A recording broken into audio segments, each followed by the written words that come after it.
सादर प्रणाम करती हूँ। मैं नीलम मिश्रा आपके समक्ष लेके आई हूँ आज एक बहुत सुंदर कथा। कथा है माता संकटा का। माता संकटा किस तरीके से भक्त जनों के संकट को दूर करती हैं, यह तो आपको भी पता होगा कि माता कितनी दयालु हैं, कितना अपने भक्तों का ध्यान रखती हैं। भक्तों का समर्पण होना चाहिए, प्रेम होना चाहिए। तो इसी प्रकार आप भी माता से प्रेम करें, भक्ति करें और हम भी करें तो माता तो अवश्य ही प्रसन्न होंगी। इसी प्रकार एक भक्त की कथा है ये कि माता किस प्रकार उस भक्त पर कृपा करती हैं, तो आप सुनें। एक गांव में एक ब्राह्मण का परिवार रहता था। ब्राह्मण और ब्राह्मणी दोनों रहते थे। दोनों युवा थे। तत्काल ही विवाह हुआ था। 2-4 साल बीते, एक उनके पुत्र पैदा हुआ। पुत्र पैदा हुआ, 2-4 साल का बच्चा होता है तो आकस्मिक विपत्ति उनके यहाँ आ जाती है।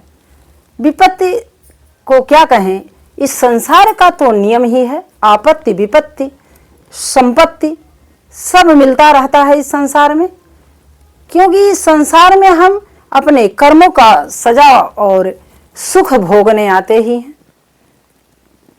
तो उसी प्रकार वो भक्त भी माता के भक्ति में तो रमे हुए थे दोनों परिवार दंपति, किंतु उनके पति की आकस्मिक मृत्यु हो जाती है। जब मृत्यु हो जाती है तो अनाथ हो जाती हैं। उनके घर पे विपत्तियों का पहाड़ टूट पड़ता है।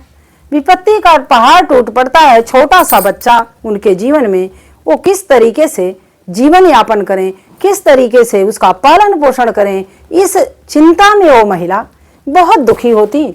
और जब दुखी होती तो कुछ दिखता नहीं उन्हें। वो माता से प्रार्थना करती कि हे माता, मेरी नैया को आप ही पार लगा सकती हैं, और कोई है नहीं इस संसार में मेरा कि मेरी इस मझधार में डूबी हुई नाव को कोई पार लगा सके। इस प्रकार वो भक्ति करती, भजन करती, माता के चरणों में अपना रति प्रेम बढ़ाती रहती और चलती रहती। इसी तरह से उनका जीवन चल रहा था। गरीबी थी बहुत, कोई कमा के देने वाला नहीं था। जब कोई कमाने वाला ना हो, घर में कोई और आय का स्रोत न हो, तो क्या गुजरता है ये तो सभी लोग जानते हैं। आप सभी जानते होंगे बंधुओं बहनों कि क्या संकट सबसे बड़ा होता है गरीबी का। अगर गरीब हैं हम किसी भी एंगल से, तो उसका तो उस दुख से बड़ा दुख कोई नहीं है इस संसार में। यही उस ब्राह्मणी पर था कि वो बेचारी बहुत दुखी रहती, कहती कहाँ से मैं अपना पालन पोषण करूं, कहाँ से अपना बच्चा पालूं। इस प्रकार वो माता के चरणों में अपने तन मन को लगाए रखती और भजन करती, प्रार्थना करती, माता को मनाने का प्रयास करती। समय बीत रहा था। वो धीरे धीरे पास पड़ोस के गांव में बर्तन मांजने और झाड़ू पोछा करने का काम करने लगी। उनके पास कोई और आसरा नहीं था, कोई और विकल्प नहीं था कि वो करें तो क्या करें, किस प्रकार अपना पालन पोषण करें, अपने बच्चे का पालन पोषण करें। इस तरह से जब समय गुजरता गया, वो बर्तन मांजने का काम करने लगी, तो खाने और पहनने का तो भगवान की कृपा से, माता संकटा की दया से अटने लगा। बच्चे का भी पालन पोषण हो जाता और स्वयं के लिए भी खाने पहनने के लिए थोड़ा बहुत चलता रहता। किंतु समय बीतता है तो पता भी नहीं चलता। बच्चा 4 साल से 8 साल का हो गया। जब 8 साल का हो गया तो उस बच्चे के साथ के उम्र वाले बच्चे विद्यालय जाते। जब वो विद्यालय जाते तो ये बच्चा चुपचाप बैठ के निहारता रास्ता, कहता हे माँ मैं भी विद्यालय जाऊंगा, मुझे भी पढ़ना है।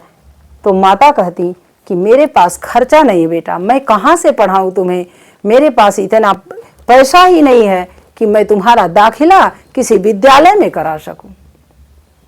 यह स्थितियां परिस्थितियां हर मनुष्य को झेला देती हैं कि वो उसके समझ में नहीं आता कि किया क्या जाए इस संकट से मुक्त होने के लिए। किंतु उस समय क्या काम करता है? हमारा धैर्य, हमारा भगवान के प्रति समर्पण। अगर हम उसके प्रति समर्पित हैं तो कोई ना कोई जहां चाह है वहां राह निकल ही जाएगा। संकल्प अगर हमारा सही है तो विकल्प माता रानी अवश्य देती हैं। इसका सदैव ध्यान रखें, समर्पण रखें, भाव रखें, प्रेम रखें, भक्ति रखें तो माता रानी की कृपा सदैव बनी रहेगी। इसका ध्यान अवश्य रखना चाहिए सभी को, क्योंकि उन्हीं के चलाने से यह संसार चल रहा है। अब वो बेचारी महिला क्या करें? उनके अब बच्चा रोज ही माँ से कहता जब सोने जाता, हे माँ मुझे भी विद्यालय जाना है, मुझे भी पढ़ना है, मैं क्या करूं? अब वो बेचारी यही कहती कि बच्चा कहाँ से तुम्हारा नाम लिखवा दूं, मेरे पास पढ़ाई के खर्चे नहीं हैं। माता रानी बड़ी दयालु हैं, वो तो कहाँ से क्या कर सकती हैं कोई नहीं जानता। जिसके घर में बड़े बड़े घरों में वो बर्तन मांजती, एक दिन उन्होंने हाल चाल पूछ लिया मालकिन ने कि क्या हाल है, तुम बहुत दुखी दिखाई दे रही हो, बहुत व्यथित दिखाई दे रही हो। तो वो कहती हैं कि क्या बताऊं मालकिन, आपको बताने से क्या होगा, मैं बहुत भंवर में अटकी हूँ, मेरा बच्चा बड़ा हो गया है, कहीं बताओ तो, अगर हमारे लायक होगा कोई सेवा तो अवश्य करूंगी, काहे को चिंता करती हो। तब वो बता देती हैं ब्राह्मणी कि हमारा बच्चा कहता है मैं भी विद्यालय जाऊंगा, किंतु खाने पहनने से बढ़ता ही नहीं पैसा, बचता ही नहीं, मैं कहाँ से उसका विद्यालय में नाम लिखवाऊं, कहाँ से मैं पढ़ाई का खर्चा करूं। मालकिन मेरे समझ में नहीं आ रहा है, मैं बहुत ही दुखी हूँ, बहुत ही व्यथित हूँ, मेरा हृदय रो रहा है कि मैं करूं तो क्या करूं, मेरे पास कोई इसके लिए विकल्प नहीं है।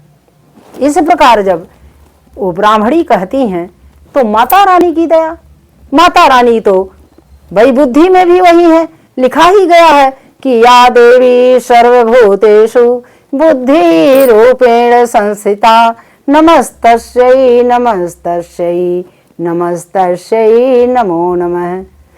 तो माता रानी बुद्धि रूप में समा गई। मालकिन ने कहा काहे को चिंता करती है, इतनी चिंता करने की आवश्यकता नहीं, जहां मेरा बच्चा पढ़ता है वहीं तेरा बच्चा भी पढ़ेगा, मैं उसका दाखिला करवा देती हूं। अब तो चुटकी में हल हो गया समस्या। माता की दया, माता से प्रतिदिन वो भक्ति करती, हर क्षण हर पल माता को याद करती, तो माता कैसे भूल सकती है, वो तो जगत जननी है। उनकी कृपा बरस गई और बच्चा उनका अच्छे विद्यालय में जाने लगा, जहां पे सारी सुविधाएं, पढ़ने की सुविधाएं, रहने की सुविधाएं, खेलने की सुविधाएं, सभी कुछ हो, ऐसे विद्यालय में नाम लिखा गया। अब वो बच्चा प्रतिदिन विद्यालय जाता और अमन चैन से खुशी खुशी पूर्वक रहने लगा। घर में थोड़ा सुख शांति का माहौल बन गया, प्रतिदिन जाता। किंतु एक समस्या फिर आ गई उनके जीवन में। जब बच्चा विद्यालय जाता तो रास्ते में जंगल पड़ता। अब उस जंगल में वो बच्चा डरने लगता, क्योंकि सभी बच्चे वाहन से जाते थे विद्यालय, सभी बच्चे वाहन से जाते, लेकिन इनके पास तो वाहन का खर्चा नहीं था। कहाँ से भेजती? कोई उनका सहयोग करने वाला भी नहीं था, कोई उनके ऊपर भी नहीं था कि ले जाके उस बच्चे को पहुंचा दे। इसमें वो क्या करें अब बेचारी। उन्होंने कहा अपने बच्चे से कि बेटा चिंता मत करो, जब तुम्हें डर लगे तो जाओ माँ से, जिस जगत जननी का हम लोग भजन करते हैं, प्रार्थना करते हैं, उसी जगत जननी को याद कर लिया करो। जंगल में तुम्हारा सारा डर समाप्त हो जाएगा बेटा, चिंता मत करो। वो सब कुछ बदलने वाली हैं, इस संसार को चलाने वाली हैं, हमको चलाने वाली हैं, तुम्हें चलाने वाली हैं, तो फिर चिंता काहे की। इस प्रकार जब कहती हो तो बच्चा हृदय से मजबूत हो जाता और वो गाना गाते हुए, माता का सुमिरन भजन करते हुए कब उसका रास्ता कट गया उसे पता नहीं चलता। और जंगल में जब पुकारता कि हे माँ मैं डर रहा हूँ, तो माता एक नारी के रूप में, सौम्य नारी के रूप में आ जाती और उसके सिर पे हाथ फेर के चली जाती। आदिशक्ति जगदम्बा। वो बच्चा बहुत खुश रहता, पूरा दिन वो अमन चैन से विद्यालय में पढ़ता और सायंकाल आता आराम से। इस प्रकार उसका जीवन चलने लगा और माता से अपनी जननी से आके बताता कि हे माता, जो आपने कहा था वह मैं करता हूँ। और माता तो रोज ही आती हैं, हमारे सिर पे हाथ फेरती हैं और मुझे वहाँ जंगल के बाहर तक छोड़ देती हैं। माता तो बड़ी दयालु है माँ। उन्होंने कहा हाँ बेटा, इस दयालुता का पात्र बने रहना, कभी भूलना मत माता को, और सच्चाई को कभी मत भूलना, और अच्छे रास्ते पर चलना, यही तुम्हारा कार्य है बेटा, यही मैं तुम्हें संस्कार दे रही हूँ, इसका पालन जरूर करना। वो बेटा माँ के कहने पर चलता और जो माँ कहती उसी के अनुसार जाता और आता। यही प्रतिदिन का उसका नियम बन गया। करते करते, पढ़ते पढ़ते साल बीत गया। विद्यालय में एक कोई उत्सव आया। उस उत्सव में सभी बच्चे, सभी जितने भी विद्यार्थी थे, सभी उपहार लेके जाने लगे। ये हुआ कि उपहार ले जाना आवश्यक है। जब अब इस बच्चे को भी पता चला स्कूल में कि उपहार ले जाना है, सबको ले जाना है, मुझे भी ले जाना पड़ेगा। वो घर पे आता है और ब्राह्मणी अपनी माता से कहता है कि हे माता, मुझे उपहार चाहिए और मैं, सभी बच्चे उपहार लेके जाएंगे गुरुजी लोगों के लिए, मैं भी लेके जाऊंगा। उन्होंने कहा बेटा मेरे घर में तो कुछ है नहीं, उपहार स्वरूप मैं क्या दे सकती हूँ, कुछ है ही नहीं। जो मिलता है उसको खाने और कपड़े में चला जाता है, तो कहाँ से मैं उपहार लाऊं, मेरे समझ में नहीं आ रहा है। इतने बड़े विद्यालय में तुम्हारा नाम लिखा गया है कि उस विद्यालय के लायक मेरे पास न पैसे हैं, न रुपए हैं, न कोई ऐसी वस्तु है जिसे मैं उपहार के रूप में तुम्हें दे सकूं। बच्चा जिद करने लगा। बच्चे तो जिद्दी भी होते हैं, हठ भी करते हैं। अब वो बेचारी क्या करें। उन्होंने कहा रात्रि में जब वो जिद करने लगा कि मैं सुबह क्या लेके जाऊंगा माँ, मुझे बता दीजिए माँ, कैसे मैं जाऊंगा। उन्होंने कहा जाओ, जो जगत जननी तुमसे मिलती हैं जंगल में, वही तुम्हें उपहार भी दे देंगी। और रात में उन्होंने प्रार्थना किया कि हे माता, यह भी संकट आप दूर करें, और कोई है नहीं मेरे ऊपर कि मैं क्या करूं, कहाँ से लाऊं मैं पैसा, कहाँ से उपहार लाऊं, और इस अबोध बालक को मैं क्या समझाऊं, मेरे कुछ समझ में नहीं आ रहा है। तो माता सच्चे हृदय से की गई प्रार्थना को अवश्य स्वीकार करती है। सच्चे हृदय से प्रार्थना करके तो देखिए, सच्चा बन के तो देखिए, छल कपट से दूर होके तो देखिए। माँ हमेशा तैयार है हमारे भी जीवन में और आपके भी जीवन में। वैसा बनना होगा, बस यह अवश्य ध्यान रखें, क्योंकि छल कपट माता को नहीं भाता है भाई। अब दूसरे दिन जब बच्चा विद्यालय जाता है, तो विद्यालय जाता है, जंगल में जब पढ़ता है, तो पुनः वो याद करता है, माता से प्रार्थना करता है कि हे माता, अति शीघ्र आ जाओ, मैं डर रहा हूं और मुझे उपहार भी चाहिए। 2-4 बार वो बुलाया और ठहर गया वहीं पर। क्या होता है, जगत जननी पुनः आती हैं और बच्चे से मिलती हैं, कहती हैं क्यों रुदन कर रहे हो, क्या बात है, क्या समस्या है तुम्हें बेटा।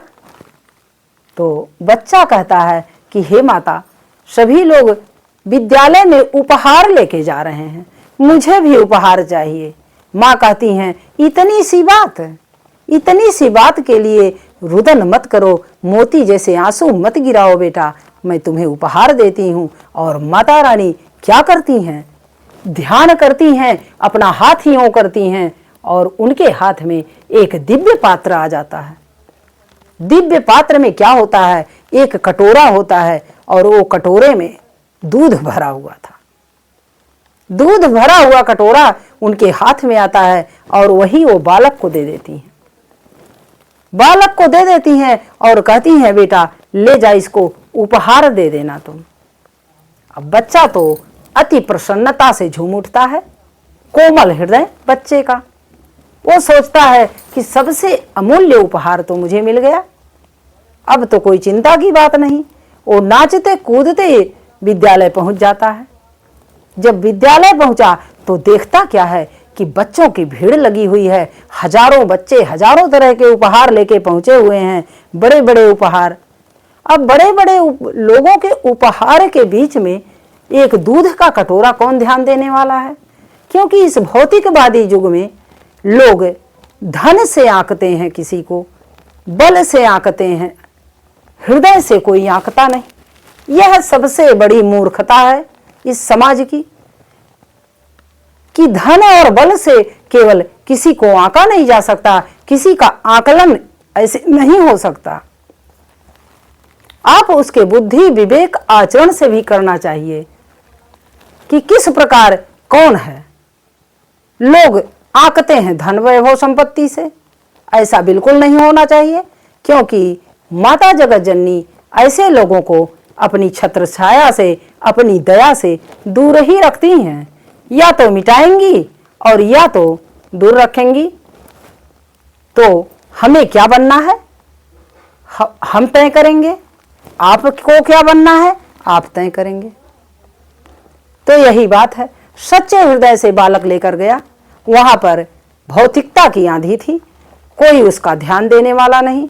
वो कह रहा है बार बार कि गुरुजी मेरा भी उपहार ले लीजिए, गुरुजी मेरा भी उपहार ले लीजिए, किंतु कोई देखने वाला भी नहीं कि उस कटोरा को कोई खाली कर ले। बच्चा छोटा सा, कोमल हृदय, कोमल पांव अंग, सारे चीज रोने लगा। अधिक देर हो गया, कब तक खड़ा रहेगा? क्षमता भी तो कम ही होती है बच्चों की। जब रोने लगा तो कुछ लोगों ने कहा अरे ये बच्चा रो रहा है, किसी तरीके से इसको खाली करके भगाओ, इसको छुट्टी पाए, दूध का कटोरा लेके आया है थोड़ा सा। इस भाषा का वो प्रयोग करते हैं अपनी वाणी में, और दूध का कटोरा खाली करने के लिए वो एक छोटा सा पात्र लाते हैं।